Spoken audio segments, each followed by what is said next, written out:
kids, welcome to grade 9 history class. In today's class we are going to discuss chapter number 5 which is pastoralist in the modern world, and आज का जो session है वो है session number 4. So we will discuss colonial rule and pastoral life. तो किस तरीके से जो colonial rule था उसने pastoral life को effect उस पे किया, तो वो हम लोग discuss करेंगे इस session में. Under colonial rule, the life of pastoralists changed dramatically. Their grazing grounds shrank, their movements were regulated, and the revenue they had to pay increased. So colonial rule में जब इंडिया में colonial rule था तब उस time life जो थी pastoralists की वो dramatically change हो गई. बिकॉज हम लोगों ने अर्लियर चैप्टर्स में पढ़ा कि किस तरीके से इतने सारे फॉरेस्ट एक्ट एंड ये सब इतने हर चीज़ को रिस्ट्रिक्ट करने की कोशिश की गई. एंड पैस्टोरलिस्ट इस तरीके के लोग थे कि वो मोस्टली इन्हीं सारी चीज़ों पे डिपेंडेंट रहते थे. So that's why their life change dramatically. They grazing ground जो थे वो श्रैंक हो गए because they were not allowed कि वो वहाँ जाके उनके जो शीप हैं कैटल हैं they can graze there. Their movements जो थे वो regulated हो गए and the revenue they had to pay वो increase हो गया. So they were facing problem from all the sides. Their first of all their grazing ground जो था वो shrank हुआ, and then on top of that their movement was regulated, and then they have to pay more जो revenue है that they had to pay more. So from all the sides they were getting हर चीज़ में उनका एक तो restriction था and also उनको ज़्यादा पे करना पड़ रहा था. Their agriculture stock declined and their trades and crafts were adversely affected, and that how it all happened that we are going to discuss in the coming slides. So उनका जो agriculture stock है वो decline हुआ और उनके जो trades हैं crafts हैं तो they are very good in crafts, different तरीके के वो craft करते हैं, but they all were adversely affected. उनका जो trade है and also craft. First, the colonial state wanted to transform all grazing lands into cultivated farms. Land revenue was one of the main sources of its finance. So सबसे पहली चीज़ तो जो colonial state था वो चाहता था कि जो grazing grounds हैं, grazing land है, उसको वो cultivated farm में change कर दे, because they wanted timber, उनको timber की ज़रूरत थी. So their aim was just to get timber somehow. तो they didn't care कि pastoralists के लिए grazing ground की ज़रूरत है या नहीं है. So they were not bothered about that. So land revenue जो है वो one of the main sources था उनके finance का, and that's how उन्होंने उसको increase भी किया. By expanding cultivation, it could increase its revenue collection.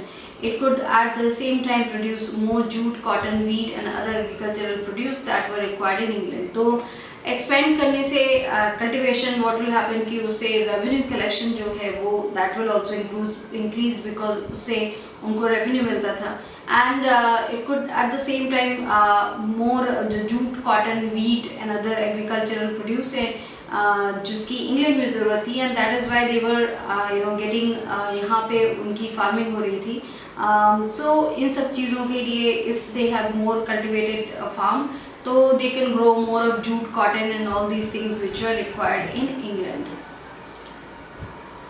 To colonial officials, all cultivated land appeared to be unproductive. It produced neither revenue nor agriculture produced. तो जो colonial officials थे उनके हिसाब से जो uncultivated land थी वो उनके हिसाब से unproductive land थी उनको, क्योंकि उससे neither उनको कोई revenue मिल रहा था ना agriculture produce मिल रहा था. So they wanted either to get revenue somehow or agriculture produce मिले.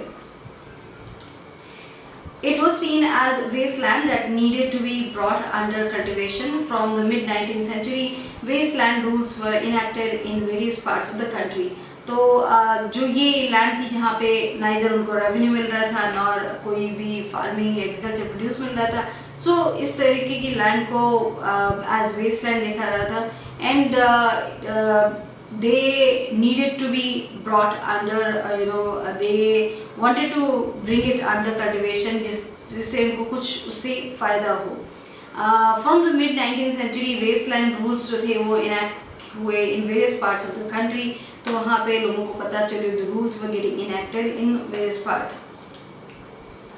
By these rules, uncultivated lands were taken over and given to selected individuals. These individuals were granted various concessions and encouraged to settle these land. तो इन rules के हिसाब से जो uncultivated land थी that were being taken over and उनको different individual जो थे उनको ये लैंड दी जा रही थी एंड इंडिविजुअल को ग्रांट किया जा रहा था, वेरियस कंसेशन उनको दिए जा रहे थे एंड ऑल्सो उनको इनकरेज किया जा रहा था कि वो इन लैंड को सेटल करें. सो दैट इज़ वाई ये सारी लैंड जो थी वो लोगों को बांटी गई. Some of them were made headmen of villages in the newly cleared areas. In most areas, the lands taken over were actually grazing tracts used regularly by pastoralists. So some of them जो थे they were made headmen बना दिया गया उनको villages का जो newly cleared areas थे वहाँ पे उनको headmen बना दिया गया. Some people and most areas में जो land taken over हुई थी वो actually grazing tracts थे जो regularly use करते थे. Pastoralists जो थे वो regularly they used to use that area for the grazing grass, but now वहाँ पे villages जो थे वहाँ पे clear कर दिया गया and that's how colonial जो government थी उन्होंने take over कर लिया. So expansion of cultivation inevitably meant the decline of pastures and a problem for pastoralists. Second, by the mid-19th century, various forest acts were also being enacted in the different provinces. So expansion जो cultivated land है उसका जो expansion है वो inevitably वो mean करता है कि decline होगा posture का and also problem for pastoralist होगी because grazing grass जो है वो एक जो activity है उसको होना बहुत मुश्किल हो जाएगा because there is no grass. And secondly, by the mid-19th century जो various forest act हैं उनको भी enact किया जा रहा था in different provinces.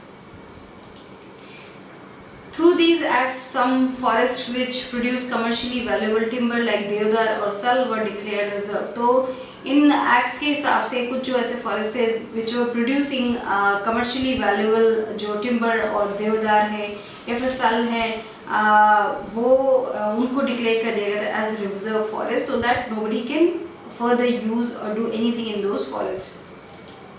No pastoralist was allowed access to these forests. Other forests were classified as protected. तो जो रिजर्व फॉरेस्ट बना दिए गए थे उसमें no pastoralist was allowed to have access to them and also other जो forest थे उनको क्लासीफाई कर दिया गया as protected forest. In these, some customary grazing habits of pastoralists were granted, but their movements were severely restricted. But इन सब में कुछ customary grazing rights pastoralists को दिए गए थे, but उनकी जो movement है उसको severely restrict किया गया था. The colonial officials believed that grazing destroyed the sapling and young shoots of trees that germinated on the forest floor. तो जो colonial officials थे what they used to believe कि जो grazing है वो destroy कर देती है sapling को and also young shoots जो हैं tree के वो germinate उनको होने में वो problem होती है या फिर उनको destroy कर देते हैं because they go and they are grazing the grass.